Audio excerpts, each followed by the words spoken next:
નમસ્કાર વિદ્યાર્થી મિત્રો, આજે આપણે ચેપ્ટર નંબર 1 ગણ માં સ્વાધ્યાય 1.3 નો દાખલા નંબર 4 જોઈશું।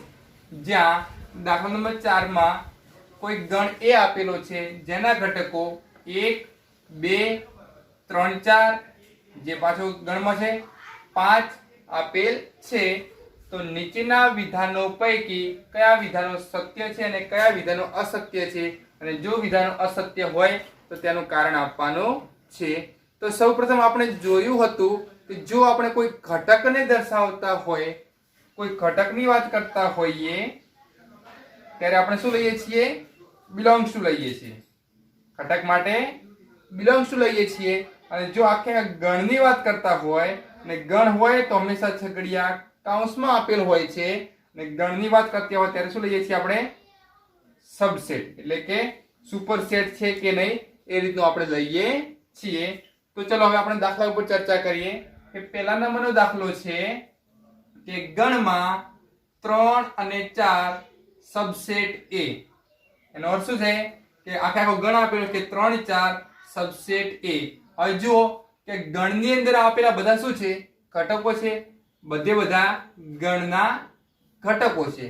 તો આપણે ઘટકો જોઈએ તો ઘટકો હંમેશા શામાં હોય? બિલોંગ્સ ટુ માં હોવા જોઈએ। તો અહીંયા શું છે? સબસેટમાં આપેલું છે। કેમ કે અહીંયા તમને એવું દેખાતું હશે કે 3 4 છગડી કૌંસમાં ગણમાં નથી।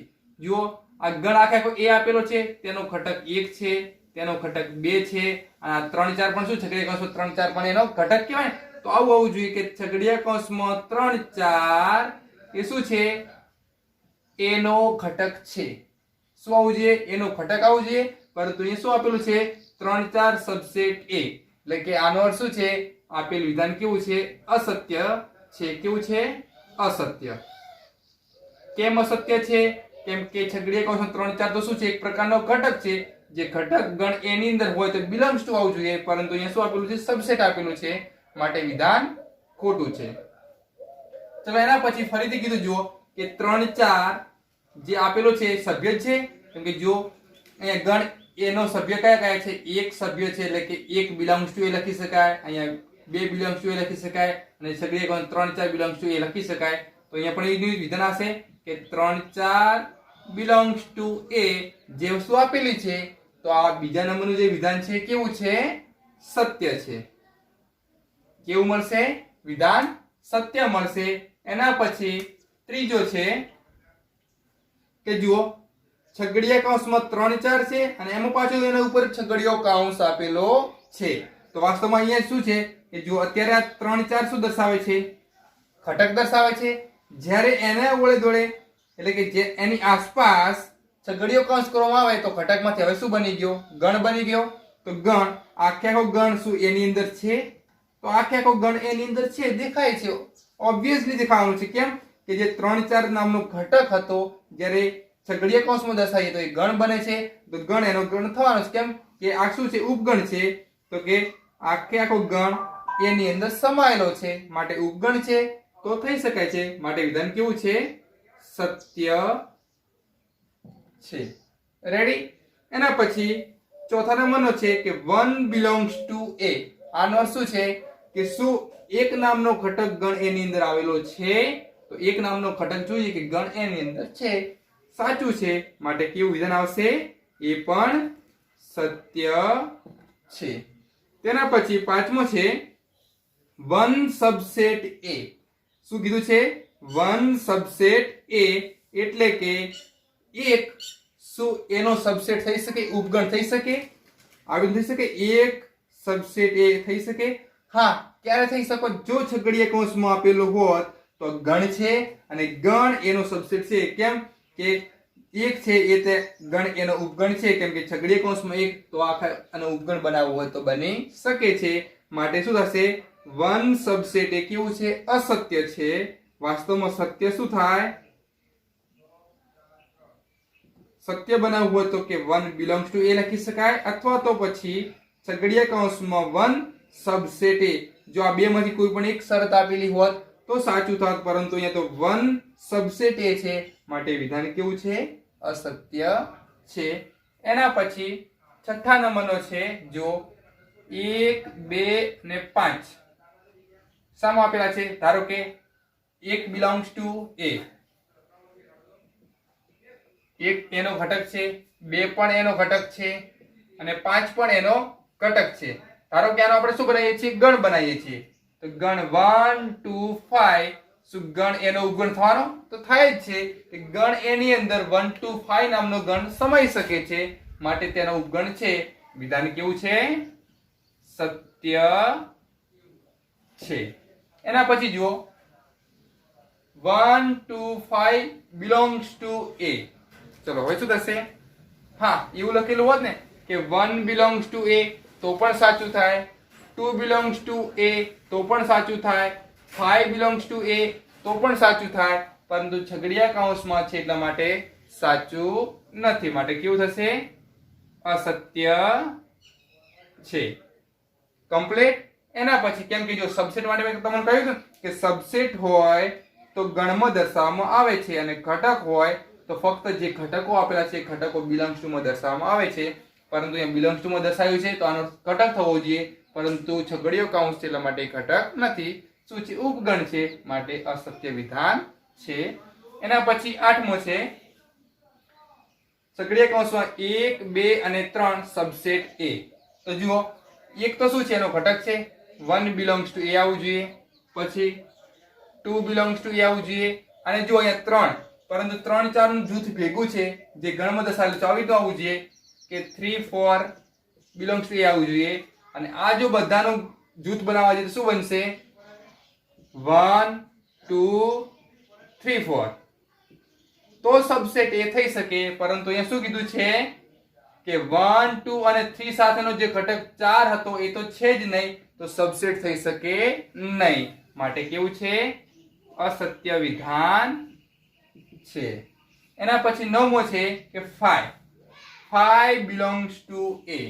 જો શું 5 નામનો ઘટક ગણ એમાં આવેલો છે? કેમ કે 5 અત્યારે શું સૂચવે છે? belongs to છે, એટલે માટે ઘટક સૂચવે છે. તો શું આમાં તમને દેખાય છે કે 5 નામનો ઘટક, આપણે ઉપગણની વાત કરતા નથી, કે 5 નામનો ઘટક શું એની અંદર દેખાય છે? નથી. તો માટે વિધાન કેવું છે? કેમ કે 5 does not belongs to a છે, પરંતુ અહીંયા belongs to ની વાત કરી છે, માટે કેવું છે? અસત્ય છે. ચલો એના પછી 5 સબસેટ એ. તો આપણે ચોખ્ખું કહ્યું હતું કે જો ગણ એની અંદર કોઈ પણ ઉપગણ ના હોય તો છેલ્લો ઉપગણ કયો હોય છે? 5 તો હોય જ છે. કેમ કે 5 એટલે ખાલી ગણ. ખાલી ગણ એ દરેક ગણનો ઉપગણ છે, માટે 5 belongs to a લખો, કે 5 ની જગ્યાએ છગડીયો કૌંસ belongs to a લખો. બંને સાચું છે, માટે કેવું વિધાન છે? સત્ય છે. એના પછી છેલ્લો 11મા નંબરનું વિધાન છે કે છગડીયા કૌંસની અંદર 5 આપેલું હોય સબસેટ એ, તો શું આ શક્ય છે? ન થઈ શકે. કેમ? 5 નામનો અહીં તો ઘટક દર્શાવે છે, પરંતુ છગડીયા કૌંસ આનો અર્થ શું છે? કાં તો છગડીયો કૌંસ એકલો લખો, કાં તો પછી એકલો 5 લખો. આ બંને એક વસ્તુ થાય. આ બંનેને જો કૌંસમાં દર્શાવીએ તો પછી આ શું થાય? 5 નામનો ઘટક થઈ ગયો જે એની અંદર ના હોઈ શકે. માટે વિધાન કેવું છે? અસત્ય વિધાન છે. તો દરેક વખતે તમારે શું બાબત ધ્યાન રાખવાની છે? મહત્વની બાબત, જો ઘટક હોય તો belongs to અને does not belongs to માં બિલોંગ કરશે, પરંતુ જ્યારે ગણ એટલે કે છગડીયા કૌંસમાં દર્શાવતા હોય તો સબસેટ અથવા તો પછી does not સબસેટ ની અંદર બિલોંગ કરશે. તો મહત્વની પોઈન્ટ આ વસ્તુ છે, ઘટક આવે તો belongs to જોવાનું છે, અને જો ગણ આવતો હોય તો સબસેટ અથવા does not સબસેટ જોઈ અને તમારે દરેક પ્રમાણે વિધાન સત્ય બને તે રીતે ખાલી જગ્યા અથવા દાખલા ગણવાના રહેશે. તો આ રીતે આપણે 1 થી 11 દાખલાઓમાં જોયા કે સબસેટ અથવા does not સબસેટ અથવા તો પછી belongs to કે does not belongs to રીતે દાખલા ગણી શકીએ છીએ. તેના પછી દાખલા નંબર 5, જો a બરાબર 5, એટલે આનો શું થશે કે ગણ a બરાબર 5 એટલે કે ગણ a માં એક પણ સભ્ય ન હોય તો p of a એટલે કે પાવર સેટ અથવા તો પછી ઘાત ગણ ને કેટલા ઘટકો હશે? તો આપણે જોઈએ શું આપેલું છે? a બરાબર 5, અથવા બીજું શું લખી શકાય કે a બરાબર છગડીયા કૌંસમાં એક પણ ઘટક નથી. એક પણ ઘટક નથી, તો આપણે એમાં ઘટકોના ઘાતગણ કેટલા હશે તે શોધવું છે. તો આપણે જોયું હતું કે ઘાતગણના ઘટકો શોધવા માટેનું સૂત્ર ઘાતગણના ઘટકોની સંખ્યા બરાબર 2:n, જે આપણે સૂત્ર હતું જ્યાં 2 ની n ઘાત n શું દર્શાવે છે કે ગણની અંદર રહેલા સભ્યોની સંખ્યા. તો જુઓ કે ગણની અંદર રહેલા સભ્યોની સંખ્યા કેટલી છે, અત્યારે એક પણ સભ્ય નથી એટલે સભ્યોની સંખ્યા n બરાબર શું લઈ શકાય 0. તો એટલે કે 2 ની 0 ઘાત, 2 ની 0 ઘાત એટલે શું આવશે જવાબ 1. એટલે કે p ઓફ a ને કુલ કેટલા ઘટકો હશે, એટલે કે a બરાબર 5, તો p ઓફ a ના કુલ ઘટકોની સંખ્યા number of p of a બરાબર કેટલા મળશે 1 મળશે. તો આ રીતે p ઓફ a ને કુલ 1 ઘટકો મળશે. તેના પછી દાખલા નંબર 6, નીચેના ને અંતરાલ સ્વરૂપે લખો. તો આપણને જે વસ્તુ આપેલી છે ગુણધર્મની રીતે તેને આપણે અંતરાલ સ્વરૂપે લખવાનું છે. જેમાં પહેલો દાખલો શું છે x, જ્યાં x ની કિંમત શામાંથી લેવાની છે વાસ્તવિક સંખ્યામાંથી, અને એનો આપેલું છે કે -4 x < 6, એટલે કે x ની કિંમત -4 કરતા મોટી અથવા 6 અને 6 કરતા નાની લેવાની છે. જેને આપણે અંતરાલ સ્વરૂપે દર્શાવવું હોય તો શું દર્શાવી શકાય કે x ની કિંમત એટલે કે x belongs to -4. અહીંયા જો શું છે સ્ટ્રિક્ટલી લેસ ધેન છે, અને અહીંયા less than or equal to છે. લેસ ધેન એટલે કયો અંતરાલ થયો, વિવૃત અંતરાલ થયો. તો વિવૃત અંતરાલ શું આવશે ઓપન ઇન્ટરવલ, જ્યાં -4, અને અહીંયા જો less than or equal to છે તો કયો અંતરાલ થયો સંવૃત અંતરાલ થયો. સંવૃત અંતરાલ હોય કયો અંતરાલ આવશે ક્લોઝ ઇન્ટરવલ, અને જે કિંમત શું છે 6. એટલે કે આની અંદર -4 ની સંખ્યાનો સમાવેશ થતો નથી, એટલે -4 કરતા મોટા, જ્યારે અહીંયા 6 નો સમાવેશ થાય છે એટલે 6 અથવા 6 કરતા નાના. જેને આપણે અંતરાલ સ્વરૂપે શું દર્શાવીએ કે x belongs to open close interval -4 થી 6. એ જ રીતે બીજો દાખલો છે x, જ્યાં x ની કિંમત વાસ્તવિક સંખ્યામાંથી લેવાની છે. -12 x -10. અહીંયા પણ સ્ટ્રિક્ટલી લેસ ધેન છે, અહીંયા પણ સ્ટ્રિક્ટલી લેસ ધેન છે. આનો શું છે કે -12 કરતા મોટા અને -10 કરતા નાની કિંમત લેવાની છે. તો દર્શાવી શું મળશે કે x belongs to strictly less than હોવાથી બંને બાજુ કયો ઇન્ટરવલ આવશે ઓપન ઇન્ટરવલ આવશે, -12 અને -10. શું લખાશે કે x belongs to open interval -12 to -10. એના પછીનો ત્રીજો દાખલો છે કે x, જ્યાં x ની કિંમત વાસ્તવિક સંખ્યામાંથી લેવાની છે 0 < x <7. તો અહીંયા જુઓ 0 અથવા 0 કરતા મોટી x ની કિંમત લેવાની છે, અને 7 કરતા સ્ટ્રિક્ટલી નાની કિંમત લેવાની છે. તો ચલો x belongs to 0 નો સમાવેશ થાય છે, less than or equal to હોવાથી સંવૃત અંતરાલ આવશે, અને સંવૃત અંતરાલ એટલે કે ક્લોઝ ઇન્ટરવલ, જ્યાં 0 નો સમાવેશ થાય છે. અલ્પ વિરામ 7 અથવા 7 કરતા નાની એટલે ઓપન ઇન્ટરવલ, તો 7 લખ્યા. તો શું આવશે x belongs to close open 0 to 7. એના પછી ચોથો છે x, જ્યાં x ની કિંમત વાસ્તવિક સંખ્યામાંથી લેવાની છે 3 < x <4. એટલે કે અહીંયા પણ strictly less or equal to છે, અહીંયા પણ less than or equal to છે. એટલે કે ક્લોઝ ઇન્ટરવલ એટલે કે સંવૃત અંતરાલ આવશે. સંવૃત અંતરાલની અંદર કિંમત કેટલી લેવાની છે 3 અથવા 3 કરતા મોટી અને 4 અથવા 4 કરતા નાની. તો x belongs to close interval 3 to 4 રીતે દર્શાવી શકીએ. જેમ કે આપણે લખ્યું કે 3 અથવા 3 કરતા મોટી અને 4 અથવા 4 કરતા નાની કેવી કિંમતો આવી શકે. તો વિચારી શકીએ કે આપણે કોના માટે જોઈએ છીએ વાસ્તવિક સંખ્યા માટે જોઈએ છીએ 3 અથવા 3 કરતા મોટી. 3 પછી 3.1, આ પણ 3 કરતા મોટી છે ને. 3.01 લો, એ પણ 3 કરતા મોટી છે. 3.001 લો, એ પણ 3 કરતા મોટી છે. 3.001 લો. કેમ કે વાસ્તવિક સંખ્યાઓ છે જેમાં અપૂર્ણાંક સંખ્યાઓનો પણ સમાવેશ થઈ શકે છે, એટલે દરેક કિંમત લઈ શકીએ છીએ. તેના પછી દાખલા નંબર 7 નીચે આપેલા અંતરાલોને ગુણધર્મની રીતે લખો. હમણાં આપણે અગાઉના દાખલાઓમાં જોયું કે અંતરાલ સ્વરૂપે જે આપેલું ગુણધર્મની રીતે આપેલું આપણે એને અંતરાલમાં ફેરવ્યા હતા. હવે આપણે અંતરાલોને ગુણધર્મની રીતે ફેરવવાનું છે.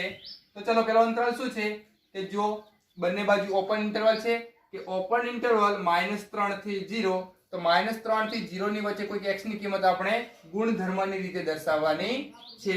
તો ધારો કે આપણે ગણ નામ આપી દઈએ ગણ a બરાબર x, જ્યાં x ની કિંમત આપણે શા લઈએ, ધારો કે વાસ્તવિક સંખ્યામાંથી લઈએ તો -3 કરતા મોટી અને 0 કરતા નાની કિંમત મળશે. તો આપણે શું થયું કે જે અંતરાલ સ્વરૂપે હતી કિંમત તેને આપણે ગુણધર્મની રીતે દર્શાવી. શું દર્શાવ્યા? x, જ્યાં x belongs to r એટલે કે વાસ્તવિક સંખ્યામાંથી લેવાની છે અને કિંમત કેટલી લેવાની છે? જો -3 નો સમાવેશ થતો નથી અને 0 નો સમાવેશ થતો નથી, કેમ કે વિવૃત અંતરાલ છે એટલે કે -3 x 0 રીતે આપણે લખી શકીએ. એના પછી બીજો છે જો ક્લોઝ ઇન્ટરવલ, બંને બાજુ ક્લોઝ છે 6 અને 12 એટલે x ની કિંમત 6 અથવા 6 કરતા મોટી અને 12 અથવા 12 કરતા નાની લેવાની છે. તો આપણે દર્શાવીએ કે ગણ b બરાબર x, જ્યાં x ની કિંમત r માંથી લઈએ વાસ્તવિક સંખ્યામાંથી તો કેવી લેવાની છે? 6 less or equals to x less than or equals to 12. આનો શું થશે કે x ની કિંમત 6 અથવા 6 કરતા મોટી અથવા તો પછી 12 અથવા 12 કરતા નાની લેવાની છે, જે ક્લોઝ ઇન્ટરવલ ને આપણે ગુણધર્મ રીતે દર્શાવ્યા. તેના પછી ત્રીજો દાખલો છે જેને આપણે c નામ આપીએ તો x, જ્યાં x belongs to r, જુઓ 6 નો સમાવેશ થતો નથી એટલે કે 6 કરતા મોટી અને 12 નો સમાવેશ થાય છે 12 અથવા 12 કરતા નાની. તો શું લખશું? 6 less than strictly x less than or equals to 12. આપણે દર્શાવી જો ક્લોઝ ઓપન ઇન્ટરવલ હતો, જ્યાં ઓપન ક્લોઝ ઇન્ટરવલ હતો, જ્યાં ઓપન 6 એટલે કે 6 નો સમાવેશ થતો નતો એટલા માટે 6 less than x અને 12 નો સમાવેશ થાય છે એટલા માટે less than or equals to 12 લખી શકીએ. એના પછી છેલ્લો દાખલો છે જેને આપણે ગણ d વડે દર્શાવીએ તો x, જ્યાં x ની કિંમત આપણે વાસ્તવિક સંખ્યામાંથી લઈએ તો જો ક્લોઝ ઓપન ઇન્ટરવલ છે -23 અથવા -23 કરતા મોટી કિંમત લેવાની છે, તેમજ 5 અથવા 5 કરતા સ્ટ્રિક્ટલી નાની કિંમત લેવાની છે. તો શું લખશું? -23 less than or equals to x less than 5, જેનો અર્થ શું છે? -23 કરતા મોટા અને 5 કરતા નાના એવા x ની કિંમત વાસ્તવિક સંખ્યામાંથી લેવાની છે. તો જે આપણને અંતરાલ સ્વરૂપે કિંમતો આપેલી હતી તેને આપણે ગુણધર્મની રીતે દર્શાવી શકીએ છીએ. દાખલા નંબર 8 નીચેના વિધાનો માટે તમે કયા ગણને સાર્વત્રિક ગણ તરીકે પસંદ કરી શકો તે આપણે શોધવાનું છે. તો સૌપ્રથમ સાર્વત્રિક ગણ એટલે શું? તો એને નવો ગણ આવ્યો છે, આપણે પાછી ચર્ચા કરીશું કે સાર્વત્રિક ગણ એટલે કે બધા જ ગણોનો સમાવેશ કરી અને સૌથી મોટો ગણ બનાવી શકાય તેને શું કહેવાય? સાર્વત્રિક ગણ અથવા તો યુનિવર્સલ સેટ, જેને કેપિટલ U વડે દર્શાવી શકાય. શું કહેશે? સાર્વત્રિક ગણ અથવા શું કહેશે? યુનિવર્સલ સેટ, જેને કેપિટલ U વડે દર્શાવવામાં આવે છે. જેમ કે આપણે એક ઉદાહરણ લઈએ કે ચલો કે ધારો કે તમે જે રૂમમાં બેઠા હોય રૂમમાં રહેલી દરેકે દરેક પ્રકારની વસ્તુઓ છે, એ વસ્તુઓને આપણે ગણ બનાવીએ. જેમ કે અત્યારે હું કહું તો મારી પાસે શું છે? અત્યારે આ એક રૂમ છે, રૂમની અંદર એક બોર્ડ છે, માર્કર છે, હું છું, તો આ બધાનો સમાવેશ રૂમની અંદર થઈ શકે. તો રૂમ મારા માટે શું થશે? સાર્વત્રિક ગણ તરીકે લેવાશે. જેમ કે મારા ખીચાની અંદર રહેલી પેન પણ શું છે? મારા ખીચામાં છે. એનો અર્થ એવું નહીં કે ફક્ત મારા ખીચામાં છે, એ રૂમની અંદર પણ કહેવાય. તો રૂમમાં સાર્વત્રિક ગણ તરીકે લઈએ તો પેનનો સમાવેશ પણ ક્યાં થાય છે? સાર્વત્રિક ગણમાં કરી શકાય છે. તો આપણે દાખલો જોઈએ કે પહેલો દાખલો શું આપેલો છે કે કાટકોણ ત્રિકોણનો ગણ છે, તેના માટે આપણે સાર્વત્રિક ગણ તરીકે કોને પસંદગી કરીએ તો કાટકોણ ત્રિકોણનો ગણ પણ અંદર આવી શકે. તો જોઈએ કે કાટકોણ ત્રિકોણનો ગણ એટલે ગણ તો અલગ અલગ પ્રકારના હોઈ શકે, જેમ કે જોઈએ કે ત્રિકોણો એ કાટકોણ ત્રિકોણ હોઈ શકે, લઘુકોણ ત્રિકોણ હોઈ શકે, ગુરુકોણ ત્રિકોણ હોઈ શકે, સમબાજુ ત્રિકોણ હોઈ શકે, સમદ્વિબાજુ ત્રિકોણ હોઈ શકે, સમભુજ ત્રિકોણ હોઈ શકે. તો બધા જ પ્રકારના ત્રિકોણો છે એને દર્શાવવા માટે એક સૌથી મોટો ગણ લઈ લો. જેમ કે નવો ગણ લઈએ મોટો કે સમતલમાં રહેલ તમામ ત્રિકોણોનો ગણ. જેમ કે એક કોઈક સમતલ લઈએ એમાં તમામ પ્રકારના ત્રિકોણો આવી જાય તો એની અંદર આનો પણ કાટકોણ ત્રિકોણ પણ આવી શકશે. તો આપણે જો કે આ ગણ આપેલો છે એના માટે આપણે સાર્વત્રિક ગણની પસંદગી કરવાની છે. તો સાર્વત્રિક ગણ તરીકે હું શાની પસંદ કરશું? ધારો કે u બરાબર x, જ્યાં x એ શું છે? સમતલના તમામ ત્રિકોણો. તો હવે આપણે જોઈએ કે સાર્વત્રિક ગણ તરીકે શું લીધું? સમતલમાં તમામ ત્રિકોણો. દરેકે દરેક પ્રકારના ત્રિકોણ આવી ગયા, જેની અંદર આ ત્રિકોણ પણ આવી શકશે. તો કાટકોણ ત્રિકોણના ગણ માટે સાર્વત્રિક ગણ તરીકે કોને લઈ શકીએ કે x એ સમતલના તમામ પ્રકારના ત્રિકોણો આવી શકે. એના માટે ચલો બીજો દાખલો છે કે સમદ્વિભુજ ત્રિકોણોનો ગણ. તો એવો જ દાખલો છે. અહીંયા કાટકોણ ત્રિકોણની વાત હતી, જ્યારે અહીંયા સમદ્વિભુજ ત્રિકોણની વાત થઈ રહી છે. તો દરેકે દરેક પ્રકારના ત્રિકોણો આપણે શામાં સમાઈ શકીએ? એના જ ગણમાં સમાઈ શકીએ. તો આના માટે પણ આપણે શું લખી શકીએ? સાર્વત્રિક ગણ તરીકે u લઈએ, જ્યાં x એ શું છે? સમતલના તમામ ત્રિકોણો. સમતલના તમામ ત્રિકોણો. રેડી? તો આ રીતે આપણે સાર્વત્રિક ગણ તરીકે લઈ શકીએ. હવે આપણે એવી જ રીતે આપણે સંખ્યામાં ધારવું હોય તો સંખ્યામાં સૌથી મોટો સાર્વત્રિક ગણ તરીકે કોને લઈ શકાય? જેમ કે જેની અંદર પ્રાકૃતિક સંખ્યાઓ પણ આવી શકતી હોય, પૂર્ણ સંખ્યાઓ પણ આવી શકતી હોય, પૂર્ણાંક સંખ્યાઓ પણ આવી શકતી હોય, ધન સમય સંખ્યાઓ આવી શકતી, અસમય સંખ્યાઓ આવી શકતી, યુગ્મ, અયુગ્મ, પછી એ પ્રકારની દરેકે દરેક વિભાજ્ય, અવિભાજ્ય, તટસ્થ બધી જ સંખ્યાઓનો સમાવેશ કઈ સંખ્યામાં થાય છે? તો એ કઈ સંખ્યા છે? વાસ્તવિક સંખ્યા. તો આપણે વાસ્તવિક સંખ્યાને સાર્વત્રિક ગણ તરીકે લઈ શકીએ. Ready? x belongs to r એટલે કે વાસ્તવિક સંખ્યા, જેની અંદર દરેકે દરેક પ્રકારની સંખ્યા આવી શકે. તો આપણે એવું લખી શકીએ ને કે પ્રાકૃતિક સંખ્યા સબસેટ વાસ્તવિક સંખ્યા, કે બધી પ્રાકૃતિક સંખ્યાના ઘટકો વાસ્તવિક સંખ્યામાં આવી શકે છે. એ રીતનું બીજું લખવું હોય તો શું લખી શકીએ? w સબસેટ આ લખી શકીએ, પછી z સબસેટ આ લખી શકીએ, q સબસેટ આ લખી શકીએ, t સબસેટ આ લખી શકીએ. દરેકે દરેક પ્રકારની સંખ્યા શામાં સમાઈ શકે? વાસ્તવિક સંખ્યામાં સમાઈ શકે છે. તો વાસ્તવિક સંખ્યાને આપણે સાર્વત્રિક ગણ તરીકે લઈ શકીએ છીએ. તો આ પ્રકારે આપણે સાર્વત્રિક ગણ જે નવો બનાવવો હોય તો બનાવી શકીએ. હવે સ્વાધ્યાય 1.3 નો છેલ્લો દાખલો એટલે કે દાખલા નંબર 9, જ્યાં તમને 3 ગણ આપેલા છે. ગણ a બરાબર 1 3 5, ગણ b બરાબર 2 4 6 અને ગણ c બરાબર 0 2 4 6 અને 8. તો આ ત્રણે ગણ એટલે કે a b c માટે નીચેનામાંથી આ જે 4 ઓપ્શન આપેલા છે એમાંથી આપણે કયા ગણને સાર્વત્રિક ગણ તરીકે લઈ શકીએ? તો આપણે આગળ ચર્ચા પણ કરી કે સાર્વત્રિક ગણ એટલે શું? બધા ગણનો સમાવેશ કરી શકતો એક મોટો સાર્વત્રિક ગણ, જેને યુનિવર્સલ સેટ પણ કહેવાય.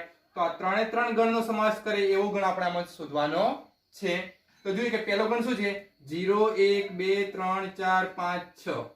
જેમ કે જો ગણ એ સમાવેશ થાય છે, 1 3 5 થઈ જાય છે. બીજો જો 2 4 6 નો પણ સમાવેશ થાય છે.